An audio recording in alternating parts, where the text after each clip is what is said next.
The Environment Minister Tanya Plibersek joins us live now. Thanks so much for your time. Renewable energy is still contentious and it has been that way, climate policy, for around 20 years. This election is going to be no different. There are big questions now about this claim that we often hear that renewables will be cheaper. Eventually that might be true, but in this interim period, we're seeing electricity prices go up, aren't we? Well, no, actually. Electricity prices came down by 18% in the year to August. That's the biggest drop in electricity prices in Australia's history. When we came to government, electricity cost $290 a megawatt hour. The last figure I saw was $54 a megawatt hour. So $290 plays 54. That's a definite drop, and that 18% drop that I referred to in household bills, that is very significant. And we know that renewable energy is the cheapest form of new energy, and we know the biggest risk to this is Peter Dutton's expensive delay of 20 years to build nuclear reactors, which would only ever supply about 4% of Australia's energy and would add about $1,000 to the bills of a family of four. That's the biggest risk here. But nuclear would play a really important role in that 10 to 20% of electricity into the grid that renewables can't service all of the time. So what is Labor's plan for that 10 or 20%? Well, we know that gas is still going to play an important role in our peaking demand. We also obviously need batteries, and in fact I recently approved the largest battery in the Southern Hemisphere in Victoria.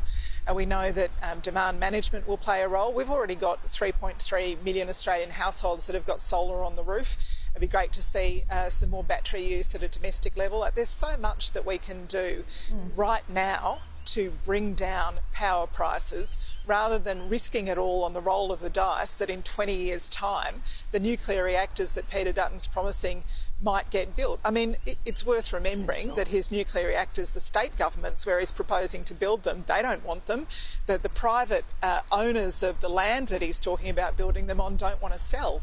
So how can this be a plan? Like, where are the details of Peter Dutton's plan? I mean, Labor's also spending around $50 billion on upgrading transmission lines as well. So when you talk about the cost of electricity, someone's eventually got to pay for that $50 billion, and it's taxpayers, perhaps not paying through their bills right now, but they're still paying for it.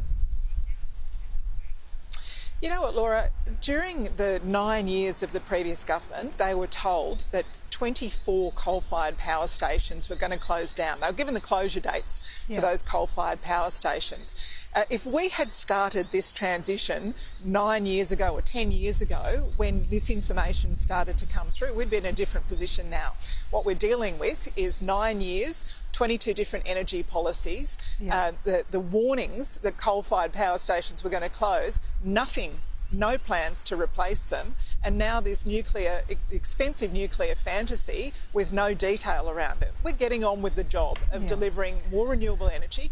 I've ticked off 63 renewable energy projects. That's enough to power 7 million homes. Yes, we need more transmission lines. Yes, we need firming. We need storage like batteries. But we're getting on with it. The alternative, Peter Dutton's risky alternative, is 20 years of delay.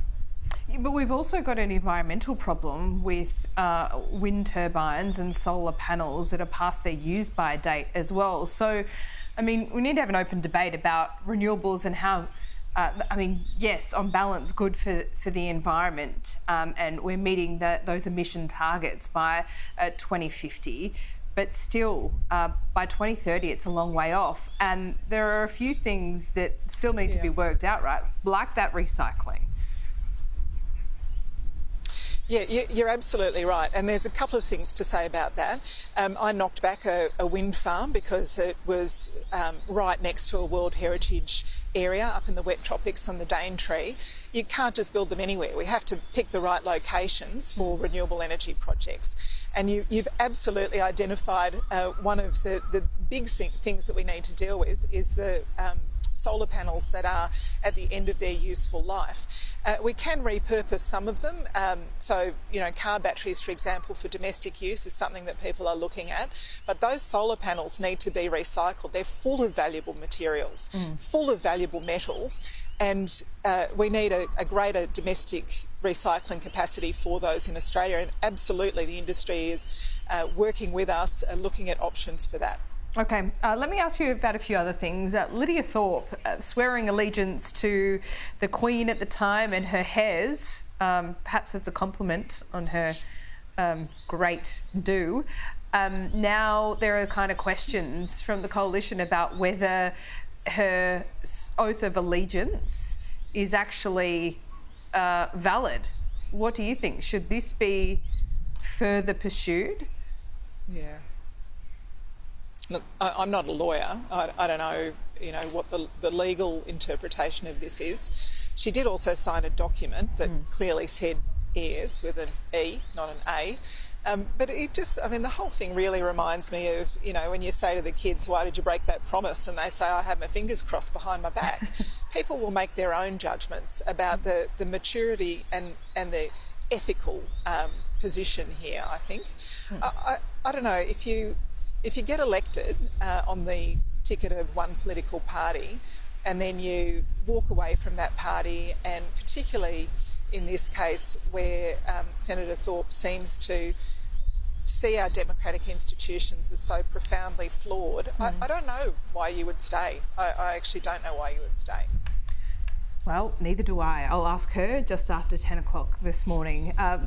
I think what has been something for me that's been an eye-opener this week, and I wonder if you agree, is the abortion debate. There was an attempt to inject this into the Queensland election campaign from Katter and One Nation. Laborers tried to use it as a wedge against Christopher Foley. Then there was a suggestion that this should be on the national platform, therefore part of any campaign at a federal level. It's been, I think to their credit, both David Littleproud and Peter Dutton has said no, it's not on their agenda, and coalition women have been quick to slap down the suggestion that they're going to pursue this in any way. What is your take on how this has reared its ugly head this week? Look, it is largely a matter for the states and territories' abortion law. When I was Health Minister, though, I put RU 486, the abortion drugs, onto the pharmaceutical benefits scheme so that they would become more affordable, approved in Australia and more affordable.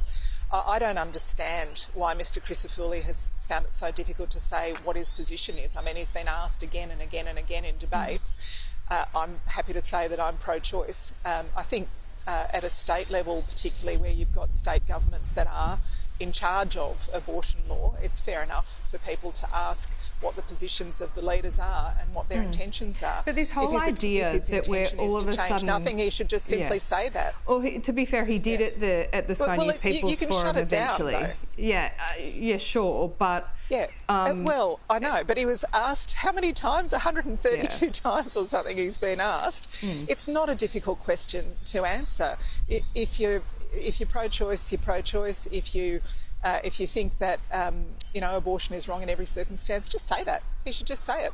It shouldn't be a secret from the people that he's seeking to represent. What do you think about this trying to be, injected into some US-style political debate here in Australia, creating this spectre of late-term abortion somehow being a massive issue in Australia? It's just not.